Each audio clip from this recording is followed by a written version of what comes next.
لله نحمده ونستعينه ونستغفره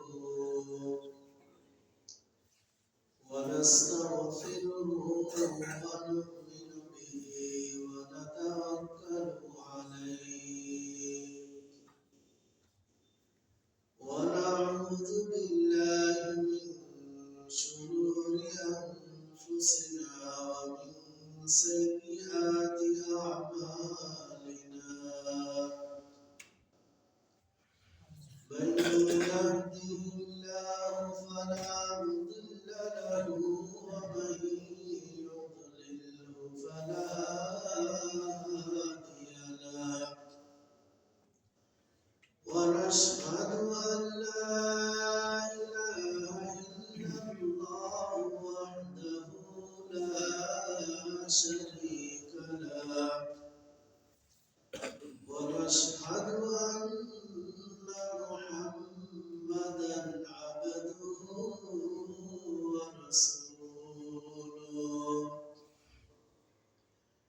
أما بعد فأعوذ بالله من الشيطان الرجيم بسم الله الرحمن الرحيم ولو أن أهل القرى آمنوا واتقوا لفتحنا عليهم بركات من السماء والأرض ولكن كذبوا فأخذناهم بما كانوا يكسبون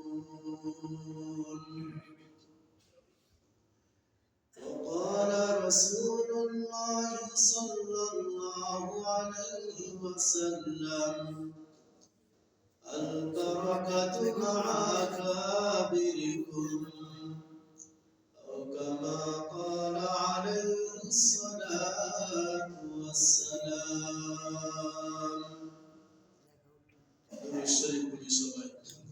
اللهم صل على محمد وعلى آل محمد كما صليت على إبراهيم وعلى آل إبراهيم إنك حميد مجيد اللهم بارك على محمد وعلى آل محمد كما باركت على إبراهيم وعلى آل إبراهيم إنك حميد مجيد الحمد لله মহান আল্লাহ রাব্বুল আলামিনের দরবারে লাখো কোটি শুকরিয়া যে আল্লাহ তাআলা আজকে পবিত্র জুমার দিন জুমার নামাজ আদায় করার জন্য আমাদেরকে মসজিদে আসার তৌফিক দান করেছেন সেজন্য দিল থেকে শুকরিয়া আদায় করি আলহামদুলিল্লাহ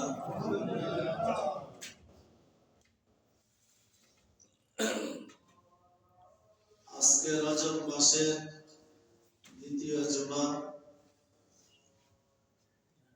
গত সপ্তাহে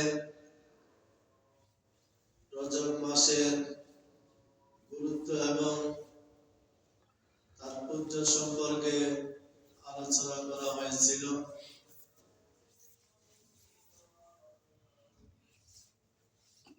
রজব মাসের মধ্যে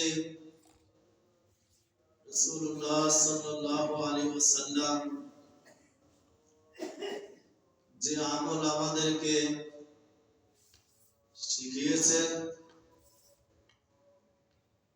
রজব মাসের মধ্যে বেশি বেশি আল্লাহর কাছে দোয়া করা, আল্লাহুম্মা বারিক লানা ফি রজব ওয়া শাবান ওয়া বাল্লিগনা রমাদান।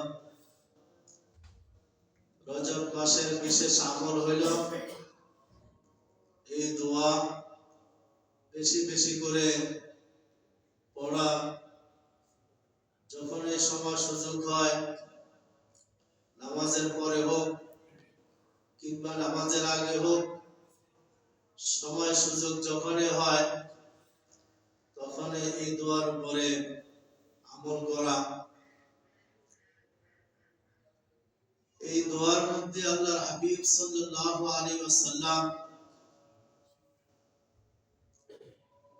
বরকতের জন্য দোয়া করছেন আল্লাহর কাছে, আল্লাহ আপনি আমাদেরকে রজব ও শাবানে বরকত দান করেন। বরকতের দোয়া আল্লাহর হাবিব সাল্লাল্লাহু আলাইহি ওয়াসাল্লাম করেছেন। বরকত এটা আসলে কারো জিন্দেগিতে যদি বরকতের জিন্দেগি কারো যদি নসিব হয়, ওই লোকটা বড় ভাগ্যবান মানুষ, সফলকাম মানুষ। কারো জীবনটা যদি বরকতের জীবন হয়, আর যদি বরকতের জীবন কারো যদি না জুটে, বড় ব্যর্থ মানুষ এবং নাকাম মানুষ, দুনিয়াতেও এবং পরকালেও। বরকত আসলে জিনিসটা কি, যার জন্য রাসূল আকরাম সাল্লাল্লাহু আলাইহি ওয়াসাল্লাম দোয়া করেছেন এবং আমাদেরকেও দোয়ার জন্য উৎসাহিত করেছেন।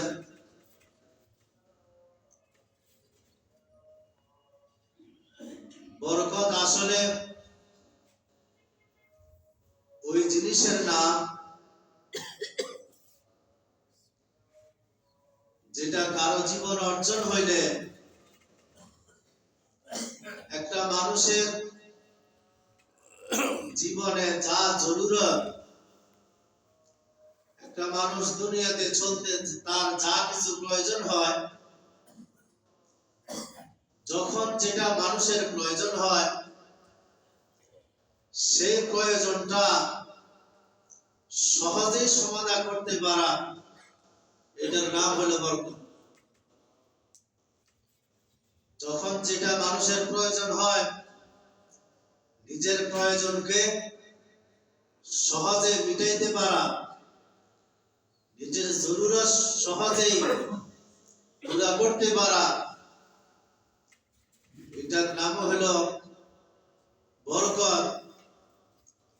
সেটা আমার হায়াতের মধ্যে হোক, সেটা আমার রিজিকের মধ্যে হোক, এটা আমার সন্তানাদের মধ্যে হোক, সেটা আমার দুনিয়ার লাইনে হোক, সেটা আমার আখিরাতের লাইনে হোক, সমস্ত কাজগুলি সহজে আঞ্জাম দেওয়া, নিজের কাছে যা আছে তাই দিয়া নিজের জরুরতকে পুরা করতে পারা, এটার নাম হলো বরকত।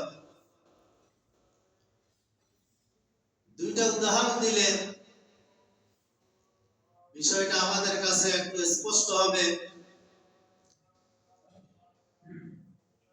রাসূল আকরাম সাল্লাল্লাহু আলাইহি ওয়াসাল্লামের সময়ে আসহাবে সুফা যারা মদিনাতে রাসূলুল্লাহ সাল্লাল্লাহু আলাইহি ওয়াসাল্লামের দরবারে সব সময় পড়ে থাকতেন, দ্বীন শিখার জন্য, ইলম শিখার জন্য, ওনাদেরকে আসহাবে সুফা বলা হয়। এই আসহাবে সুফার একজন সদস্য হলেন হযরত আবু হুরায়রা রাদিয়াল্লাহু তাআলা আনহু। আবু হুরায়রা রাদিয়াল্লাহু তাআলা আনহু একদিন এশারের নামাজের পরে প্রচন্ড পেটে খিদার কারণে কি করবেন কিছু কুলায় উঠতে পারতেছেন না।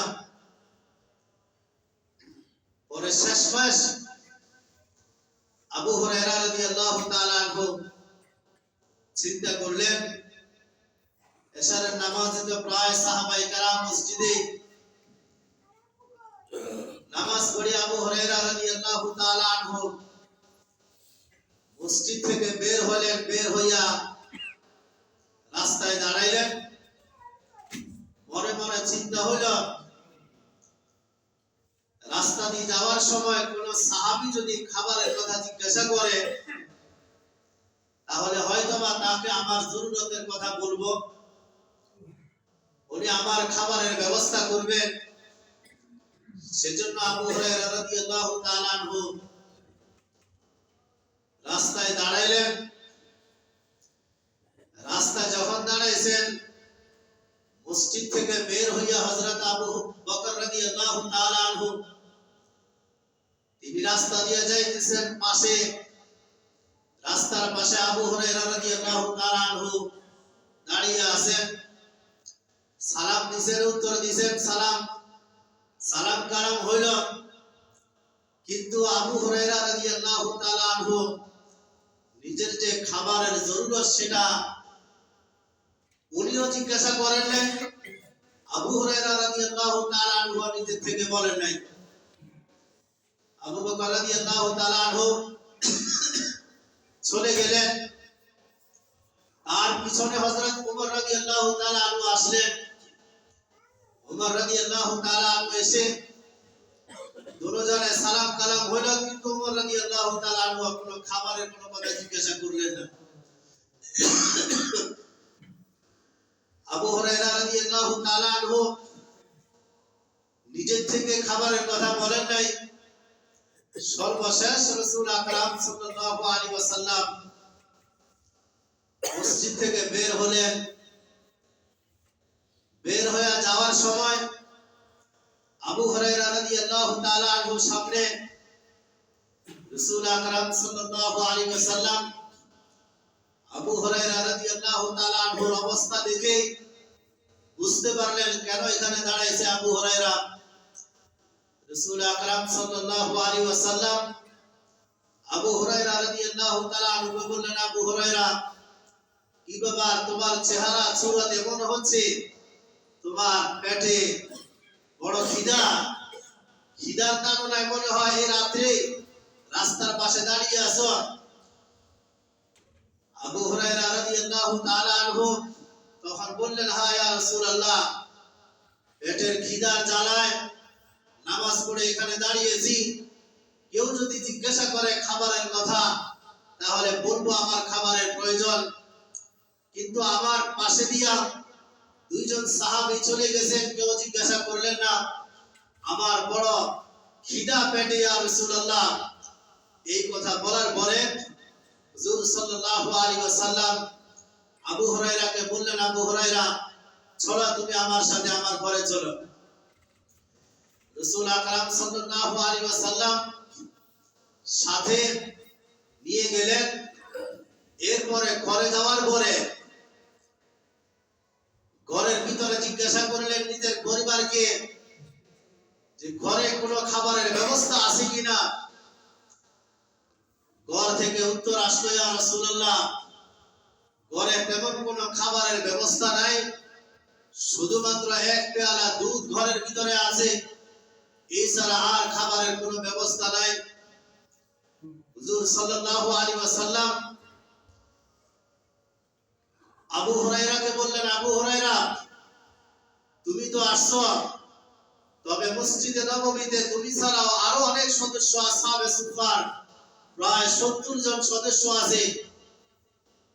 তো আজকে তোমার যেমন পেটের খিদা, তাদেরও তো পেটের খিদা, তাদেরও খাবারের ব্যবস্থা নাই। অতএব তুমি তাদেরকেও দাওয়াত দাও। আজকে আমার ঘরে তোমাদের সকলের দাওয়াত। হুজুর সাল্লাল্লাহু আলাইহি ওয়াসাল্লাম পাঠাই দিলেন আবু হুরায়রাকে। আবু হুরায়রা রাদিয়াল্লাহু তাআলা আনহু মনে মনে ভাবতেছেন, আয় আল্লাহ, ভিতর থেকে যে কথাবার্তা শুনলেন, এই কথাবার্তা দ্বারা বোঝা যাচ্ছে ঘরে মাত্র এক পেয়ালা দুধ আছে। এখন এক পেয়ালা দুধ তো আমাকেও হবে না। হুজুর সাল্লাল্লাহু আলাইহি সাল্লাম আরো 70 জন আমাদের সদস্য যারা, সকলকে দাওয়াত দিচ্ছেন। এটা কি করে সম্ভব, কি করে এটা ব্যবস্থা হবে, এটা কেমন করে হবে? হুজুর সাল্লাল্লাহু আলাইহি সাল্লামের যেহেতু কথা মানতেই হবে, এজন্য সকলকে দাওয়াত দিয়া ঘরে নিয়ে আসলেন। আবু হুরায়রা রাদিয়াল্লাহু তাআলা আনহু সকলে বসছেন খাওয়ার জন্য। আবু হুরায়রাকে বললেন, আবু হুরায়রা, তুমি পরিবেশন করো সবাইকে, তুমি খাইবা পরে আর আমিও খাবো পরে। তবে মেহমান যারা এখানে আসছে সর্বপ্রথম তাদেরকে তুমি পরিবেশন করো। আবু হুরায়রা রাদিয়াল্লাহু তাআলা আনহু এক পেয়ালা দুধ, এক বাটি দুধ সব সাহাবায়ে কেরামকে পরিবেশন করতেছেন। প্রত্যেককে যথেষ্ট পরিমাণ প্রত্যেকের চাহিদা মতো খাওয়াইলেন। খাওয়ানোর পরে মনে মনে আবু হুরায়রা চিন্তা করতেছেন, হায় আমার ভাগে পড়ে কিনা, কোথায় গিয়ে শেষ হয়ে যায়, এই চিন্তা করতেছিলেন। তো 70 জন সাহাবায়ে কেরামকে দিলেন। দেওয়ার পরে এরপরে আবু হুরায়রাকে বললেন, আবু হুরায়রা, এবার তুমি খাও। আবু হুরায়রা রাদিয়াল্লাহু তাআলা খাইলেন। একবার খাইলেন, খাওয়ার পরে বললেন, আবু হুরায়রা আবার খাও। আবু হুরায়রা রাদিয়াল্লাহু তাআলা আবার খাইলেন।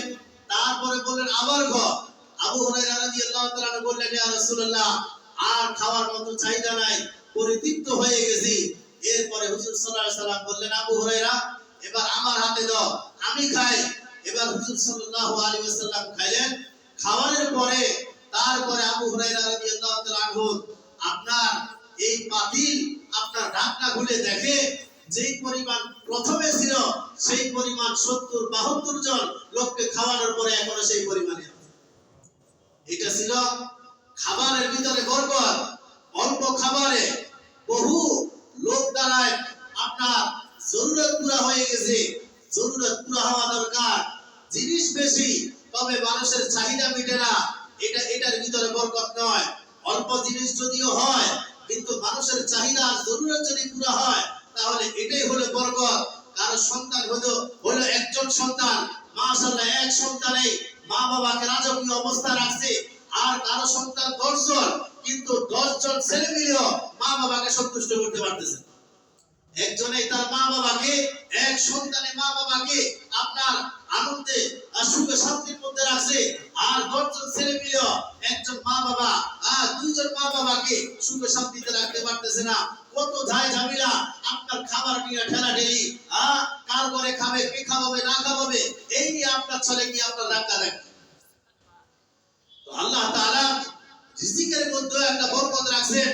বরকতে জিন্দেগি যদি হয়, একজন মানুষ সাধারণ একটা ব্যবসা বাণিজ্য করে, এই একটা সাধারণ ব্যবসা প্রতিষ্ঠান দিয়া তার পরিবার চলে, ছেলে মেয়েদেরকে লেখাপড়া করাইতেছে, আত্মীয় স্বজনকে খোঁজ খবর নিচ্ছে, সব কিছু সুন্দরভাবে আপনার চলতেছে। এটা হলো তার বরকতি ব্যবসা প্রতিষ্ঠান। আরেকজনের আপনার বহু আপনার ইন্ডাস্ট্রি আছে, অনেক মেল কারখানা আছে, কিন্তু আপনার পরিবার ঠিক মতো চলে না, ছেলে মেয়েদের জরুরত পুরা হয় না। যাতে ছেলে মেয়েদেরকে, নিজের পরিবারকে যা দে, কিন্তু সন্তুষ্ট করতে পারে না। আত্মীয় স্বজনকে যা দে, তাতে আত্মীয় স্বজন কি হয়, সন্তুষ্ট হয়। সেজন্য বরকতে জিন্দেগি হলো আপনার এক আশ্চর্য জিন্দেগি। অন্য হাদিসের ভিতরে আছে, হুজুর সাল্লাল্লাহু আলাইহি ওয়াসাল্লাম খন্দকের যুদ্ধের সময় সাহাবায়ে কেরাম গর্ত খনন করতে করতে করতে করতে সাহাবায়ে কেরাম ক্লান্ত হয়ে গেছেন। প্রায় 3 শতাধিক সাহাবায়ে কেরাম গর্ত খনন করতেছিলেন যুদ্ধের প্রস্তুতির জন্য। হযরত জাবের রাদিয়াল্লাহু তাআলা আনহু হুজুর সাল্লাল্লাহু আলাইহি ওয়াসাল্লামের অবস্থা দেখে পেরেশান হয়ে গেছেন। পেটের খিদার কারণে হুজুর সাল্লাল্লাহু আলাইহি ওয়াসাল্লাম সেই খন্দকের যুদ্ধে আপনার পেটের মধ্যে পাথর বাঁধছিলেন, পেটের সোজা হয়ে দাঁড়াতে পারতেছিলেন না, এত অভাব ছিল, খাবারের অভাব। হযরত জাবের রাদিয়াল্লাহু তাআলা আনহু দেখলেন, দেখা বললেন, ইয়া রাসূলুল্লাহ, আপনার আমার বাড়িতে আপনার দাওয়াত ইয়া রাসূলুল্লাহ। যায়া বিবিকে আগে জিজ্ঞাসা করলেন যে ঘরে কোনো খাবারের ব্যবস্থা আছে না? তো বিবি বললেন, খাবারের ব্যবস্থা আছে, দুই একজন মানুষ খেতে পারবে এই পরিমাণ খাবার আছে, এর চাইতে বেশি কোনো খাবার নাই, দুই একজন মানুষ খেতে পারবে। হযরত জাবের রাদিয়াল্লাহু তাআলা বলেন, দুই একজন মানুষ খেতে পারলেই চললো। রাসূল আকরাম সাল্লাল্লাহু আলাইহি ওয়াসাল্লামকে দাওয়াত দি। এরপরে হুজুর সাল্লাল্লাহু আলাইহি ওয়াসাল্লামকে দাওয়াত দিয়েছেন, ইয়া রাসূলুল্লাহ, আমার বাড়িতে আপনার দাওয়াত, আপনার জন্য সামান্য খাবারের ব্যবস্থা করা হয়েছে। হুজুর সাল্লাল্লাহু আলাইহি ওয়াসাল্লাম জাবের রাদিয়াল্লাহু তাআলা দাওয়াত গ্রহণ করলেন। দাওয়াত গ্রহণ কইরা সাথে সাথে এই খন্দকের যুদ্ধে যারা পরীক্ষা খনন, গর্ত খনন করার কাজে নিয়োজিত ছিল, প্রায় 300 সাহাবায়ে কেরাম সকলকে দাওয়াত দিয়ে দিলেন। বললেন, এই আমার সাহাবারা, আজকে আমার এবং তোমাদের সকলের জাবেরের ঘরে দাওয়াত। হুজুর সাল্লাল্লাহু আলাইহি ওয়াসাল্লাম 300 লোককে একসাথে দাওয়াত দিলেন। ঘর থেকে বলা হয়েছিল মাত্র দুই একজন খাবারের ব্যবস্থা আছে, কিন্তু দাওয়াত দিলেন 300 জন। হযরত জাবের রাদিয়াল্লাহু তাআলা দৌড়ে ঘরে আসলেন, দৌড় দিয়ে ঘরে এসে বললেন, বিবি, তুমি তো খাবারের কথা বললা দুই জনের, কিন্তু রাসূল মেহমান তো আসলো প্রায় 300 জনের উপরে, এখন কি করা? বিবি এবার একটু টেনশনে পড়ে গেছে, হায় এখন কি করা? এখন তো মেহমানকে যদি দাওয়াত দিই, ঘরে যদি আনি, খাবার যদি না খাওয়াইতে পারি, তাহলে তো একটা বেইজ্জতের বিষয়, একটা অপমানের বিষয়, মেহমানকে বেইজ্জতি করার বিষয়। বিবিও বড় বুদ্ধিমান ছিল। শেষ পর্যন্ত স্বামীকে জিজ্ঞাসা করলেন, জাবের, আচ্ছা দাওয়াতটাকে আপনার মুখে দিয়েছেন না রাসূলের মুখে দিয়েছেন? রাসূল নিজে দিয়েছেন, দাওয়াত আপনার জবানে আপনি দাওয়াত দিয়েছেন? বলে, না, আমি আমার জবানে শুধুমাত্র রাসূলকে দাওয়াত দিয়েছি, বাকি সাহাবায়ে কেরামকে রাসূল নিজে দাওয়াত দিয়েছেন। হযরত জাবের রাদিয়াল্লাহু তাআলা আনহুর স্ত্রী বললেন, তাহলে টেনশনের আর কোনো কারণ নাই, কারণ যেহেতু রাসূলের জবান মোবারক দিয়ে দাওয়াত দেওয়া হয়েছে, বরকতি জবান এটা, অতএব আশা করি আমাদের খাবারের কোনো কি হবে না, অসুবিধা সমস্যা হবে না। 300 এর উপরে সাহাবায়ে কেরামকে নিয়ে হুজুর সাল্লাল্লাহু আলাইহি সাল্লাম জাবেরের বাড়িতে উঠলেন। উঠার পরে জাবেরকে বললেন, জাবের, ঘরে যেই পাতিলে খাবার পাকাইছো তোমরা, সেই পাতিলটা এদিকে আনো। ঘরে ভিতর থেকে পাতিলটা রাসূলের সামনে আনলেন। হুজুর সাল্লাল্লাহু আলাইহি ওয়াসাল্লাম একটা ফু দিলেন পাতিলের ঢাকনাটা উঠাইয়া।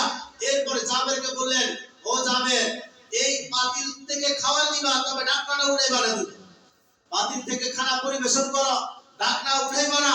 এরপরে জাবের রাদিয়াল্লাহু তাআলা আনহু সবাইকে বসালেন, বসাইয়া সবাইকে খাবার দিলেন। সবাই পরিতৃপ্ত সহকারে খানা খাইলেন। খানা খাওয়ার পরে এরপরে জাবেরকে বললেন, জাবের তুমি খাও। এরপরে রাসূলুল্লাহ সাল্লাল্লাহু আলাইহি ওয়াসাল্লামকে হুজুর সাল্লাল্লাহু আলাইহি ওয়াসাল্লামকে দিলেন। এরপরে সকলে মিলে প্রায় 300 লোক খাবার খাইলেন। খাবার পাকাইছে কিন্তু দুই জনের, খাবার খাইছে 300 এর উপরে লোক। এরপরে হুজুর সাল্লাল্লাহু আলাইহি ওয়াসাল্লাম জাবেরকে বললেন, জাবের, তোমার আর চাহিদা আছে খাওয়া? তোমার ঘরওয়ালাদের কোনো চাহিদা আছে কিনা জিজ্ঞাসা করো খাবারে।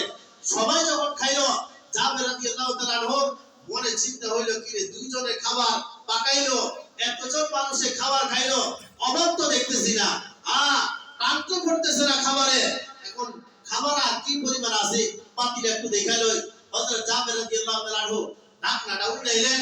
ঢাকনাটা উঠাইয়া দেখি যেই পরিমাণ খাবার ছিল আগে প্রথমে, ওই পরিমাণ খাবার সবাইকে খাওয়ানোর পরে ওই পরিমাণ খাবার এলো। হুজুর সাল্লাল্লাহু আলাইহি ওয়াসাল্লাম জাবেরকে বললেন, জাবের, কেন তুমি ঢাকনাটা উঠাইলা? ঢাকনাটা যদি না উঠাইলা, আরো বহু মেহমানকে, তুমি শত শত মেহমানকে আরো কি করতে পারতা? মেহমানদারি করতে পারতা। তো আল্লাহ তাআলা রিজিকের ভিতরে বরকত দিয়েছেন জিনিস অল্প, তবে আল্লাহ তাআলা কি দিয়েছেন? বরকত দিয়েছেন। এটা তো হলো রিজিকের মুআমালা। স্মৃতি শক্তির ভিতরে আল্লাহ তাআলা একটা বরকত রাখছেন। মানুষের স্মৃতি শক্তি, আমাদের এখন স্মৃতি শক্তি এত দুর্বল। আপনার রাত্রে বেলা কি খাবার খাইছে এখন যদি জিজ্ঞাসা করে, আমরা অনেকে কিন্তু বলতে পারবো না গতকাল রাতে আমাদের খাবার কি দেওয়া হয়েছে। 2 দিন আগের কথা যদি জিজ্ঞেস করে, আপনার 2 দিন পরে আমাদের স্মৃতি শক্তি এই পরিমাণ দুর্বল হয়ে গেছে, 2 দিন আগের কথাও 2 দিন পরে কি বলছে কিনা এটা আমরা কি করতে পারি না, বলতে পারি। আমাদের আকাবিরদের মধ্যে একজন বড় বিশিষ্ট আকাবির ছিলেন আল্লামা আনোয়ার শাহ কাশমিরি রহমাতুল্লাহি আলাইহি। আল্লাহ তাআলা এই পরিমাণ স্মৃতি শক্তি দিয়েছেন, এক কথা যদি একবার শুনে 40 বছর পর্যন্ত মনে থাকে। আপনি 40 বছর আগে একটা কথা বলছেন, 40 বছরের পর জিজ্ঞাসা করেন এটা কোন কথা কিভাবে বলছেন, ওইভাবে হুবহু আপনাকে বলে দিতে পারবে। এই পরিমাণ স্মৃতি শক্তি হযরত আনোয়ার শাহ কাশমিরি রহমাতুল্লাহি আলাইহি আল্লাহ তাআলা দিয়েছেন। ওনাকে বলা হয়তো দেওবন্দের কুতুবখানা, দেওবন্দের মাদ্রাসায় হাজার হাজার কিতাব, একটা লাইব্রেরিতে হাজার হাজার কিতাব আছে। কি পরিমাণ মেধা শক্তি আল্লাহ তাআলা দিয়েছেন। একবার ওনাকে বলা হলো হযরত আপনাকে তো দেওবন্দের কুতুবখানা বলা হয়, তার মানে কুতুবখানা যত কিতাব আছে আপনার মেমোরিতে তত কিতাবই আছে।